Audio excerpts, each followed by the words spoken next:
지난 주일 우리는 지도 밖으로 행군한 분들을 만날 수 있었습니다. 그 첫 번째는 나병 환자였습니다. 이 사람은 예수님께로 나아왔지요.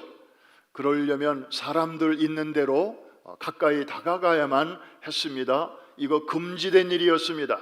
율법이 막았습니다. 그럼에도 불구하고 그는 그 금지된 선을 넘어서 이제 지도 밖으로 나왔던 것이죠. 그 동기는 무엇이었을까요? 다른 사람은 나를 실망시켰지만 예수님은 절대 그러지 않으실 것이다. 기대가 있었고 확신이 있었고, 그리고 마음 깊은 곳에 나음을 받고자 하는 갈망이 있었죠. 그런가 하면 또 한 분, 지도 밖으로 행군한 분이 있었습니다. 예수님이셨습니다. 그 환자에게 나아가셨습니다. 그리고 손까지 대셨습니다. 그리고 깨끗게 해 주셨습니다. 이것도 율법이 금지한 것입니다. 가까이 다가가면 안 되는 것이었습니다. 위험했습니다. 그 사람이 또 다른 사람에게 옮길 수 있었기 때문이죠. 그런데 주님은 그 선을 넘어가셨습니다. 그 동기가 무엇입니까? 불쌍히 여기셨기 때문입니다. 긍휼히 여기셨기 때문입니다. compassion. 그래서 이 환자 쪽의 그 마음과 또 주님 쪽의 그 마음이 중간에서 만나면서 거기서 치유의 불꽃이 일어나게 되었습니다. 사랑하는 성도 여러분, 예수 그리스도는 어저께나 오늘이나 영원토록 동일하신 분인 줄로 믿습니다. 그렇다면 오늘도 그 주님을 예배하기 위해서 이렇게 원건 각처에서 성전에 나아오시고, 또 가정에서도 한 마음으로 여러분들이 예배자로 나아오실 때 우리 주님의 여러분들을 예배 가운데 만나 주실 것인데, 여러분들의 심령 속에, 여러분들의 약한 육체 속에, 여러분들의 깨어진 관계 속에 오늘 치유의 주님의 손길이 함께 하시기를 주의 이름으로 축복합니다. 축원합니다. 오늘 우리는 지도 밖으로 행군한 또 한 사람 혹은 한 그룹을 만나게 됩니다. 자, 이 사건을 이해하려면 우선 그 배경을 우리가 좀 먼저 알아야 되는데, 마가복음 2장이죠. 1절은 이렇게 시작하고 있습니다. 같이 한번 읽습니다. 수일 후에 예수께서 다시 가버나움에 들어가시니. 자, 수일 후에라는 이 단어 속에는 그 이전의 상황이 사실은 이렇게 살짝 숨어 있습니다. 하나 묻습니다. 수일간 예수님은 어디 계셨습니까?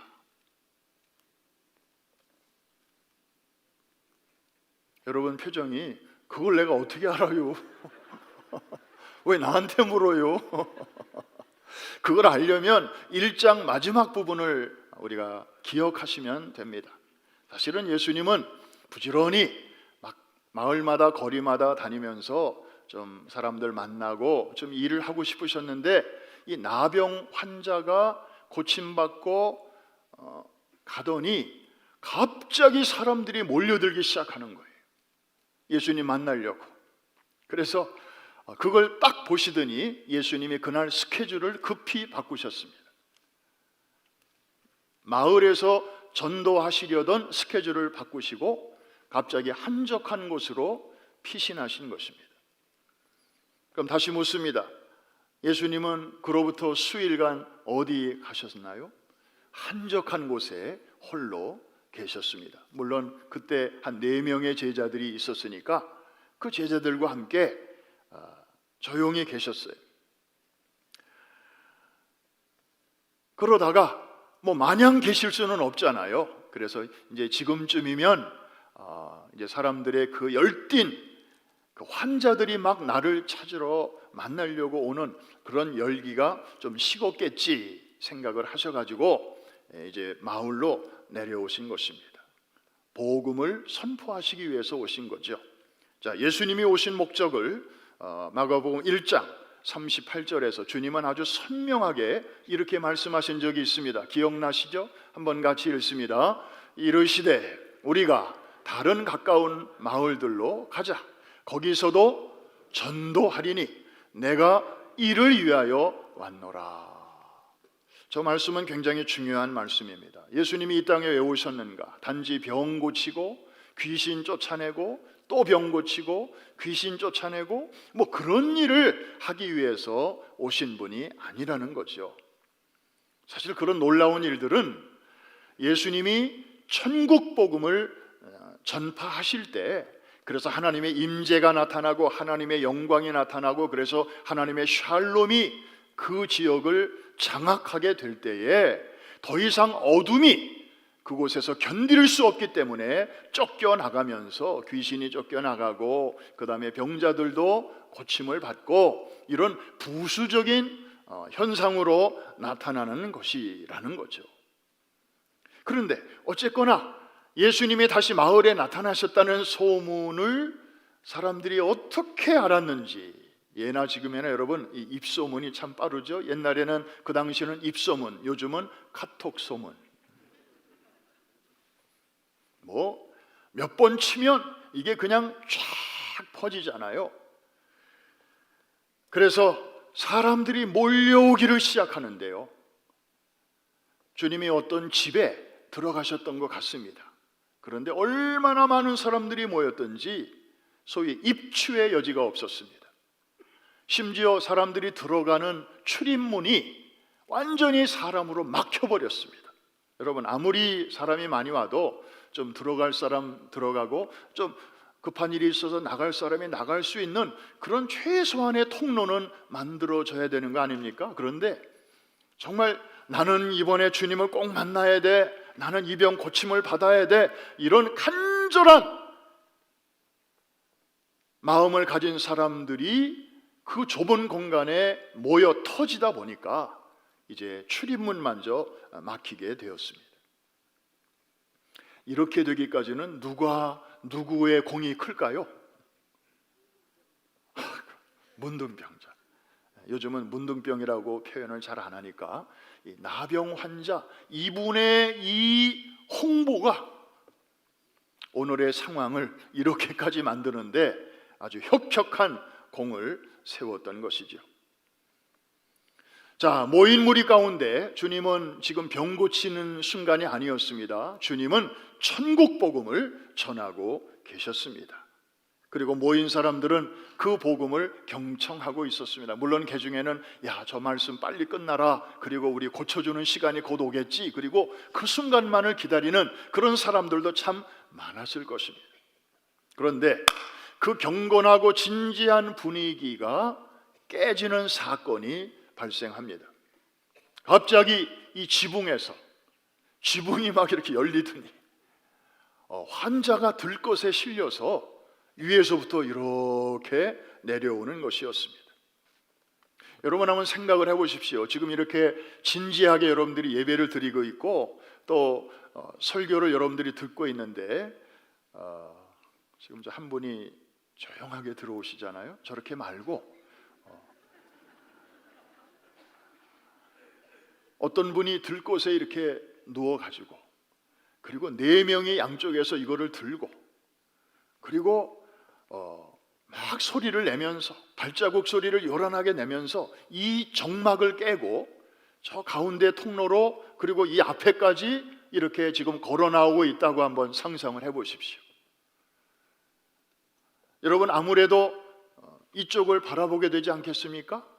도대체 저 사람들 누구야? 이건 뭐야? 왜 그렇지?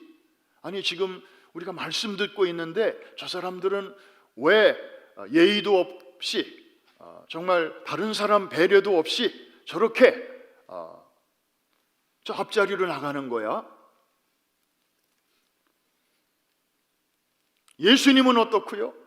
지금 말씀을 막 전하시다가 갑자기 가운데로 아니 거기는 이제 그때는 위에서죠. 위에서 사람이 내려오니까 말씀 전하시다 말고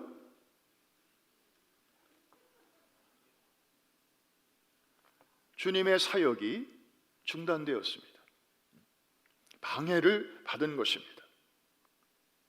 사실 수일 전에 그 나병 환자를 고쳐주신 후에 엄히 경고하셨잖아요. 아무에게도 아무 말도 하지 마라. 그렇게 경고하신 그 깊은 이유를 이제 우리는 알잖아요.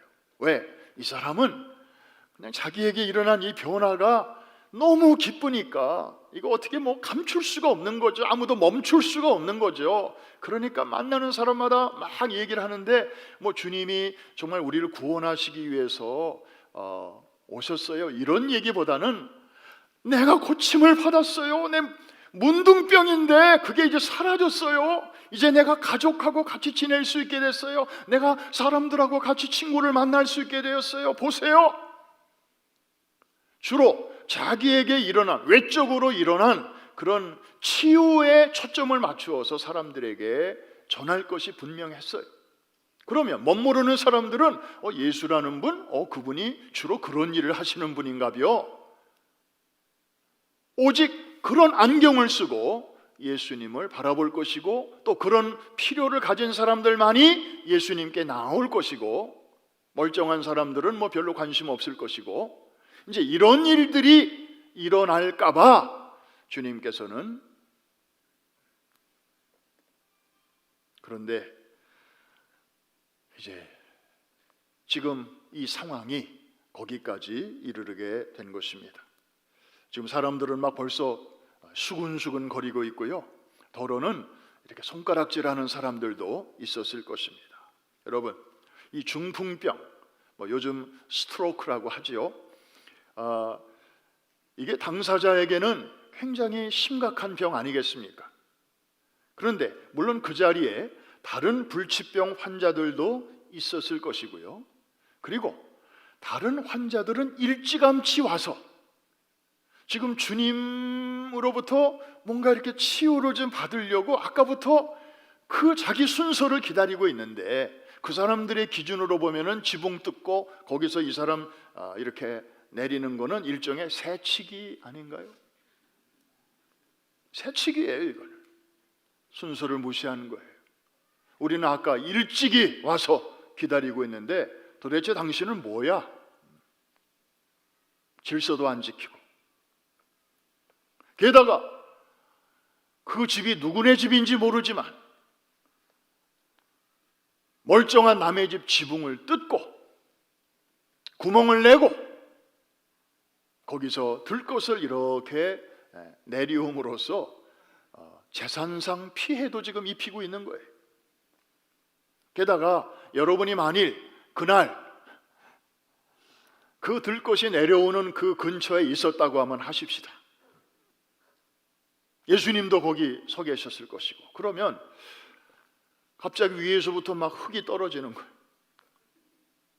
그리고 막 먼지가 나고 머리에 뭐가 막 묻기 시작하고 옷에 막, 도대체 이게 뭐야 이게? 나름대로 깨끗하게 단정하게 입고 온 옷이 막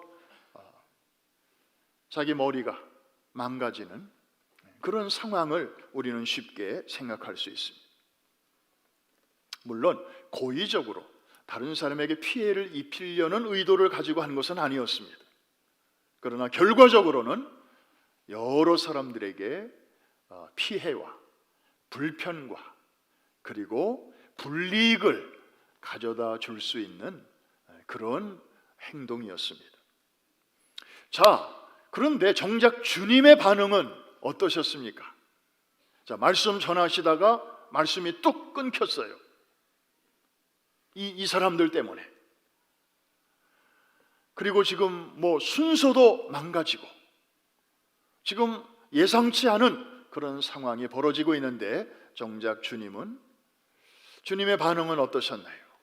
이 사람들을 야단치거나 꾸중하지 아니하셨어요. 싫은 내색도 비치지 아니하셨어요. 사실 이들이야말로 지도 밖으로 행군하고 있는 사람들 아닙니까? 이게 정상적인 행동은 아니거든요. 그런데 이 환자를 군말 없이, 조건 없이 애들 말로 쿨하게 치유해 주셨습니다. 여러분, 여기서 한 가지 우리가 주목할 것이 있습니다. 주님은 이 환자를 치유해 주실 때 그들의 믿음을 보셨다 그랬습니다. 여기서 말하는 그들은 그 친구들 뭐 4명인가요? 그 친구들 플러스 그리고 이 환자를 포함. 그래서 그들 모두의 믿음을 보시고 이제 치료해 주셨는데, 나병 환자를 치료하실 때에는 directly 깨끗함을 받아라 이렇게 그 치유와 관계된 말씀을 하셨는데, 이번에 이 중풍병자를 향해서는 이상한 말씀을 먼저 하셨어요. 우리 5절 한번 같이 한번 볼까요? 시작. 예수께서 그들의 믿음을 보시고 중풍병자에게 이르시되 작은 자야 내 죄 사함을 받았느니라. 아까 그 나병 환자는 죄가 별로 없어서 그 말씀을 안 하셨고, 이 사람은 남달리 죄가 많아서 저런 말씀을 하셨을까요? 그렇지 않을 것입니다. 정말 이 사람이야말로 몸에 스트로크가 와서 지금 내 마음대로 움직일 수 없는 그런 불편함을 안고 정말 주님으로부터 필요한 도움을 간절히 얻기 위해서 자기가 나올 수 없으니까 자력으로 친구들의 도움을 받아서 지금 주님 앞에 나온 것입니다. 그런데 주님은 그를 향해서 사실 병 고치러 나온 사람에게 죄 사함의 문제를 이렇게 말씀하실 때 이 환자의 입장에서는 약간 생뚱맞게 들릴 수도 있었을 것입니다. 내가 원하는 것은 A인데 왜 주님은 나에게 B를 주실까? 나는 저거보다도 이게 좋은데, 이걸 내가 원하는데 왜 주님은 그렇게 하실까? 아마 의아하게 생각할 수도 있었을 것입니다. 그런데 여러분, 여기에 깊은 뜻이, 오늘 설교의 포인트가 여기에 들어 있습니다. 지금 예수님께서는 뭘 강조하시는 것입니까? 당신이 이 땅에 메시아로 오신 주된 목적은 치유보다도 죄 사함에 있음을 지금 분명하게 알려주시는 것입니다. 방금 전에 그 나병 환자가 치유받아서 그 결과로 수많은 환자들이 주님 만나러 모여든 이 상황이라고 하는 것을 여러분이 잊어서는 안 됩니다. 그거 잊으면 오늘 이 사건이 제대로 보이질 않아요. 그냥 뭐 사람들 믿음을 보시고 그냥 이렇게 고쳐주셨구나, 그냥 평범한 사건으로 보여요. 그러나 이전 사건과 이것을 같이 놓고 봐야 하는 것입니다. 그래서 예수님이 죄 사함의 문제를 먼저, 어떻게 보면 약 핀트가 안 맞는 그런 말씀을 지금 하시는 것입니다. 가장 인간에게 중요한 것, 필요한 것이 바로 죄 문제의 해결이기 때문입니다. 병자를 고쳐주고 안 고쳐주고는 구원과는 사실 별개의 문제라는 것이죠. 그것은 오직 주님의 주권적인 그 계획과 뜻에 달려있는 것입니다. 그 어떤 경우에도 주님의 최고의 관심은 죄 문제를 해결해 주시는 데 있습니다. 여러분, 아이를 낳으리니 그 이름을 예수라 하라. 그 다음에는 다 같이 한번 해보실까요? 이는, 같이 하자고요. 이는, 같이 하자고요. 이는 자기 백성을 저희 죄에서 구원하려 하심이라. 그 예수라는 이름의 뜻이 바로 그거 아니에요? 거기에 예수님의 오신 목적이 분명하게 나타나 있습니다. 예수님의 아이덴티티가 거기에 그대로 들어가 있습니다. 자기 백성을 저희 죄에서 구원하기 위해서 오신 분이 예수님이지, 그냥 의사들이 잘 못 고치는 병을 척척 고쳐주기 위해서 오신 분이 아니라는 거예요. 그런데 사람들은 그 당시 예수님을 찾는 목적이 주로 그 목적으로 찾고 있었다는 거예요. 그래서 주님은 이래서는 안 되겠다 싶어서 사람들이 그렇게 모인 것을 보시고 며칠 전에 그들을 피하여 한적한 곳으로 올라가셨던 거예요. 당신의 일정을 변경하시면서까지.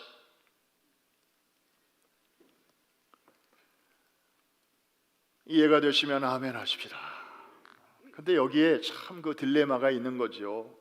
하나님의 그 뜻은 그건데 우리 인간의 입장으로 봐서는 정말 이것도 중요하고 이것도 급한데 우리는 중요한 것과 급한 것을 이렇게 섞어버려요. 사실 병 고침을 받는 거 이건 사실 급한 거죠. 그러나 죄 사함을 받는 것은 더 중요한 일입니다. 여러분, 병은요 고침을 받았어도 나중에 또 시간이 지나다 보면 또 다른 데 문제가 생기기도 하고 늙기도 하고 결국에는 우리는 죽어요. 일정 기간은 우리를 건강하게 살 수 있도록 도움은 주지만 영원한 것은 아니에요. 그러나 죄 사함은 어떻습니까? 이 죄의 문제는 하나님으로부터 우리를 분리시킨 문제거든요. 영원한 생명이 없어요. 죄가 가로막혀 있는 한은.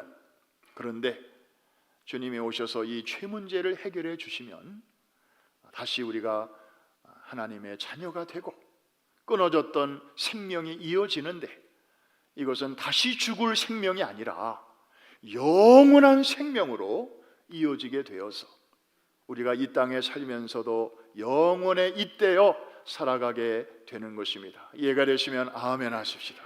그러니까 지혜로운 사람이라면 당장에 좀 건강하게 사는 이 축복과 영혼을 정말 하나님의 자녀로서 하나님의 나라에서 사는 이 축복을 비교할 때 어느 쪽을 선택하겠느냐 하는 거예요. 어느 게 더 중요하냐는 거예요. 이게 급할 수는 있어요. 그러나 이거는 important, 너무나 소중한 것이죠. 이해가 되시면 아멘 하십시다. 예수님께서 세상에 계실 때 정말로 많은 병자들을 고쳐주셨습니다.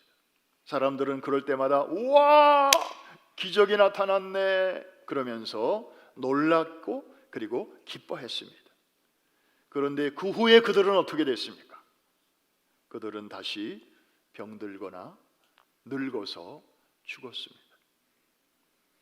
예수님께서 세상에 계실 때 심지어 죽었던 사람을 다시 살리시기도 했습니다. 그것도 3명씩이나. 사람들은 그럴 때마다 더 크게 놀랐고 그리고 우와 기적 중에 기적이라고 그렇게 기뻐했습니다. 그런데 그 후에 그들은 어떻게 됐습니까? 예수님이 직접 살려내신 나사로, 죽은 지 나흘이나 지난 냄새나는 그 시체 덩어리를 주님이 살려내셨는데 그 나사로 지금 이스라엘 가면은 만날 수 있나요? 그 후에 죽었습니다. 예수님의 부활을 우리는 부활이라고 하지만 나사로의 부활은 부활이라고 우리가 말할 수 없습니다. 왜? 다시 죽었으니까. 그것은 소생입니다. 소생. 떠났던 숨이 일시적으로 다시 돌아온 것이니까요. 그 육체는 그 후에 다시 썩었습니다.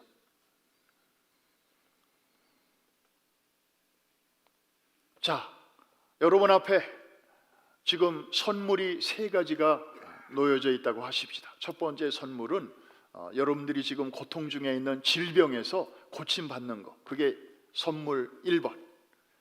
그 다음에 2번은 여러분의 사랑하는 그 가족 중에 먼저 천국 가신 분 다시 이 세상으로 환생하는 것, 죽었던 분이 다시 살아나서 돌아오는 것, 그게 2번.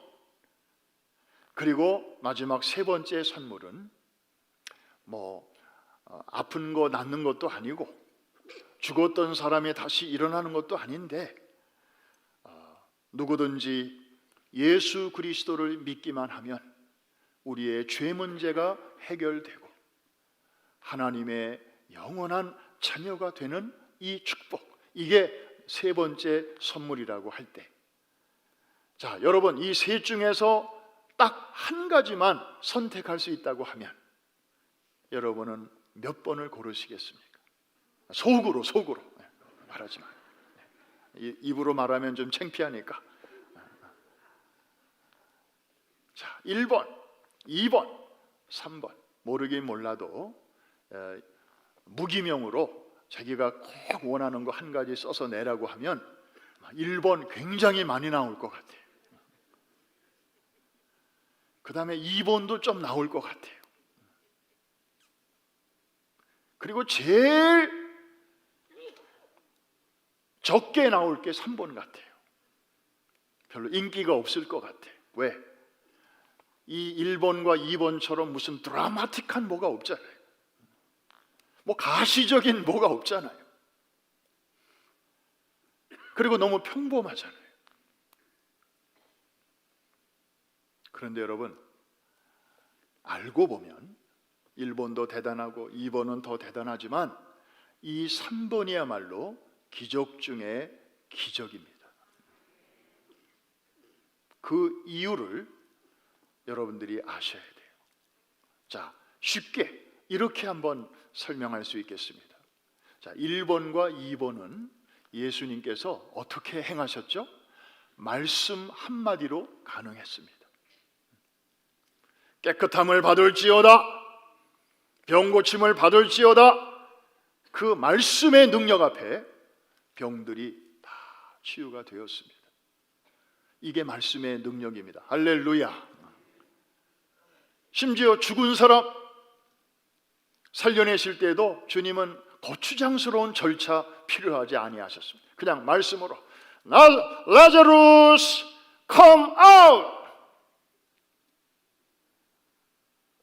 우리 랜디 형제가 His Life 뮤지컬 할 때마다 그 무덤 앞에서 소리치잖아요. 그냥 무덤 앞에서 소리치니까 그 세마포가 칭칭칭칭 감겨진 시체가 그 무덤 문을 열고 나오잖아요. 이제 때가 되면 여기 LED가 설치가 되면 그 LED에서 그 문을 만들어요. 그 문으로 이제 라자로가 나오는 것을 여러분들이 보실 수가 있을 것입니다.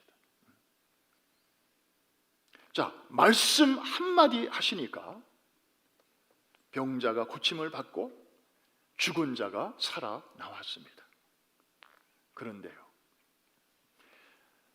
죄 사함을 받을지어다 라고 주님이 말씀을 하실 때 이것은 말씀으로만 되는 일이 아니었습니다.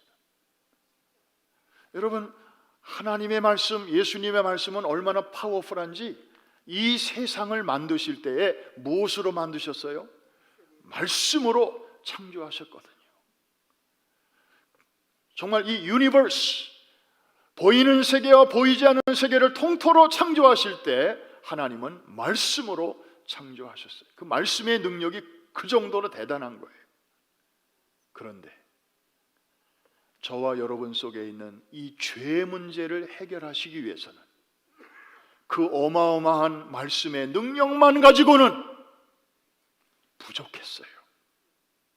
그만큼 여러분과 제 속에 있는 죄의 문제는 심각했어요. 결코 가볍지 않았어요. 그래서 그것을 근본적으로 처리하기 위해서는 죄는 지어본 적도 없으시고 죄는 알지도 못하시는 예수님께서 그 극악무도한 사형수들이나 올라가는 그 나무에 올라가셔야만 했습니다. 그리고 우리 안에 있는 모든 죄악을 다 옮겨 받으시고 거기서 처절한 하나님의 심판을 받으셔야만 했습니다. 죄 사함을 받을지어다 라는 이 선포를 하시기 위해서 주님은 십자가로 걸어가셔야만 했던 것입니다. 여러분, 말씀 한마디로 일어난 일과 당신의 몸을 나무에 매달고 찢기시고 피를 흘리시기까지 해서 이루어진 일과 사람 보기에는 이쪽이 더 짜릿하고 자극적일 수 있어요. 그러나 그것은 어디까지나 순간입니다. 영원하지 않습니다. 다시 병들었고 다시 늙었고 다시 죽었습니다. 그러나 이쪽은 시간 속에 사는 우리로 하여금 영원과 이어질 수 있는 그런 놀라운 축복으로 연결되었습니다.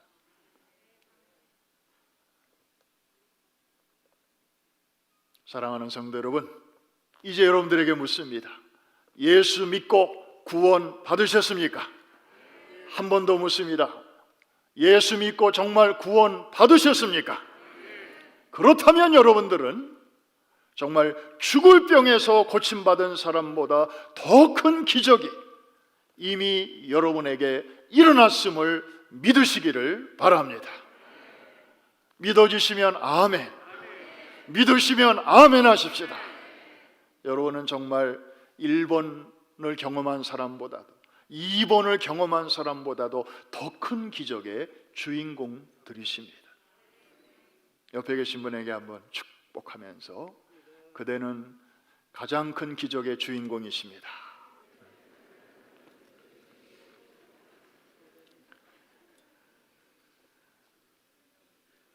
말씀을 마칩니다. 12절에 보니까 이 중풍병자가 죄사함만이 아니라 이제 육체의 질병까지 고침을 받았어요.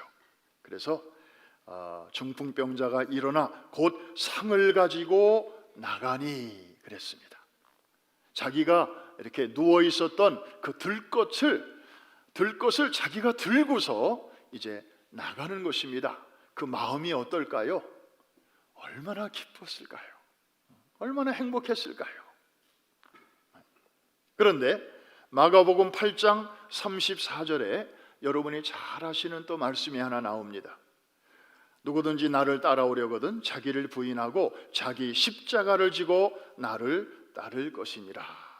자, 이 두 구절을 여러분들이 한번 잘 비교해 보시기 바랍니다. 앞에 중풍병자는 자기가 누웠던 상을 어떻게 하고 가지고 나갔다는 거고, 또 뒤에 8장에 나오는 말씀은 자기 십자가를 지고 나를 따르라 하시는 말씀인데, 앞에서는 가지고 또 뒤에서는 지고, 우리말로는 표현이 다르죠. 그런데 영어 성경을 보니까 표현이 같아요. take, 무엇을 이제 취하고 그런 뜻이죠. 그런데 원어 헬라어를 보니까 같은 단어를 쓰고 있어요. 아이로라고 하는 그런 동사를 쓰고 있어요. 그러니까 이건 뭐냐 하면, 하나님이 보실 때는 그 고침받은 환자가 그 들것을 지고 기쁨으로 막 나가는 그 모습이나, 예수님의 제자로 부르심을 받은 우리가 자기 몫의 십자가를 지고 이제 주님의 뒤를 따라가는 모습이나, 하나님이 보실 때에는 똑같은 거예요. 똑같이 가치 있고 아름답고 행복하고 좋은 거예요. 이해가 되시면 아멘. 그런데 우리의 입장에서 이 두 가지를 비교할 때는 이게 엄청 다르게 느껴진다 이 말이에요. 여러분, 우리는 둘 중에서 어느 걸 좋아해요? 십자가 지는 거 좋아하는 분 조용히 발을 한번 들어보세요. 내가 차마 손을 들라고는 하지 않겠어요. 우리는 너나 할 것 없이 솔직히 between ourselves, 우리끼리 얘기지만 우리는 둘 중에서 어느 거를 택하라 그러면 기왕이면 이쪽을 택하겠어요? 나를 지금까지 괴롭히고 힘들게 하던 그 들것, 거기로부터 해방되어서 자유함을 얻고 고침을 받고 그것을 기분 좋게 보란 듯이 돌돌돌돌 말아가지고 들고 나가고 싶죠. 그런데 자기 십자가를 지고 나를 따를 것이니라 하는 말씀 앞에서는 괜히 부담을 느끼고 마음이 무거워지고, 뭐가 문제인가요? 이 두 가지를 동일하게 보시는 하나님의 문제인가요? 아니면 이 두 가지를 전혀 다르게 인식하고 이해하는 우리의 문제인가요? 분명한 것은 두 사건을, 같은 동사를, 같은 단어를 하나님은 쓰신다는 거예요.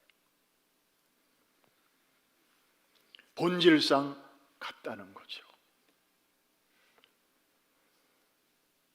No cross, no crown 이라는 잘 알려진 표현이 있습니다. 내일부터 시작되는 고난주간 특별 새벽기도에 이제 특별이라는 말을 쓰지 마십시다. 왜 특별이에요? 그냥 보통이라고 해야지. 당연한 건데. 앞으로 특별이라는 단어를 우리 좀 강단에서도 쓰지 말도록 하십시다. 그리고 자꾸 특별 그러니까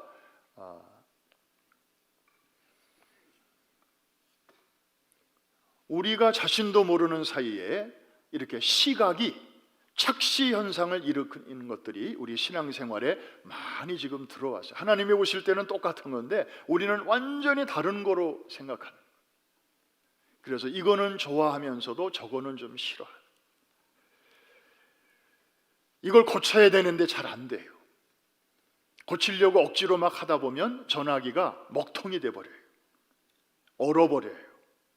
저도 몇 년 전에 전화기를 급한 마음으로 막 이건 누르고 저건 누르고 한꺼번에 막 하다 보니까 얘가 심술을 부리는 거예요. 아무것도 안 돼요. 뭐 껐다가 다시 켜려고 해도 안 돼요. 그래서 근처에 스토어에 갖다 줬더니 스토어에서 어떻게 저걸 해결하나 그랬더니 소위 리셋이라는 걸 하더라고요. 리셋. 자료는 다 아이클라우드에 이렇게 옮겨놨으니까 팩토리에서 나올 때 그 모양으로 이것을 다시 돌려서 처음부터 다시 이제 하는 거예요. 그러니까 시간은 조금 걸렸지만 차곡차곡 이게 이렇게 풀려져서 이제 정상적으로 잘 쓰게 되더라고요. 저게 리셋의 중요성이구나. 사랑하는 성도 여러분, 이번 이 고난 주간이야말로 우리의 신앙생활에서 정말 잘못된, 나도 모르게 코로나 2년을 거치면서 나도 모르게 형성된 그런 잘못된 여러 가지 것들을 다시 한번 십자가를 중심으로 리셋하는 그런 아주 은총의 시간이 될 수 있기를 주의 이름으로 축원합니다. 이번 한 주간은 홀리 위크라고도 하고 패션 위크라고도 합니다. 여러분, 이 패션은 원래 사전을 찾아보면 열정, 열심, 뜨거운 그런 아주 좋은 뜻이죠. 나쁜 뜻 아니에요. 그런데 이것이 대문자 P로 쓰면 예수님의 순환이 돼요. 그러면 예수님의 순환과 열정, 이 두 가지가 깊은 관련이 있다는 것인데 놀라운 의미가 거기서 나와요. 예수님이 십자가를 걸어가신 그 마음은 억지로 가신 건가요? 주여, 할 수만 있으면 이 쓴 잔이 내게서 지나가게 하옵소서. 주님이 그렇게 기도하셨다고 해서 가고 싶지 않은 길을 끝까지 억지로 끌려서 원치 않는 죽음을 죽으셨다는 것인가요? 아니에요. 주님은 처음부터 십자가로 가시려고 오신 분이에요. 아멘입니까? 이거 통일교 같은 데서는 원래 그런 목적으로 오신 게 아니었는데 중간에 유대인들이 헷가닥 해가지고 배반하는 바람에 하나님의 계획이 착오가 생겼다. 그래서 하나님께서는 또 다른 메시아를 보내셔야만 했는데 그게 그 문시다. 그 이단들은 그렇게 가르쳐요. 아니에요. 여러분, 창세기 3장 15절 최초의 복음 보면 예수님은 벌써 십자가로 걸어가시려고 하나님께서 그렇게 계획하신 것을 알 수 있어요. 엉뚱한 소리 하지 마세요. 예수님은 죽으려고 오신 거예요. 저와 여러분을 위해서. 예수님의 그 중심에는 변함이 없어요. 어느 화가가 그렸는지 모르지만 예수님이 어릴 적에 아버지 요셉 목수를 도와서 그 목공소에서 일을 하는데 석양이 이렇게 창문으로 쫙 이렇게 오는데 그 아버지 옆에서 이 어린 예수님이 이제 이렇게 뭐 망치를 가지고 뭐 이렇게 있는데 그 석양의 햇빛을 받으면서 예수님의 그림자가 그 목공소 바닥에 이렇게 비춰지는데 제가 한번 언제 그 사진 한번 보여드릴게요. 그게 십자가더라. 어린 예수님의 그림자가 십자가로 선명하게 이렇게 새겨진 그림을 보면서 저 그림을 그린 화가는 정말 성경을, 예수님을 정확하게 이해하고 있구나.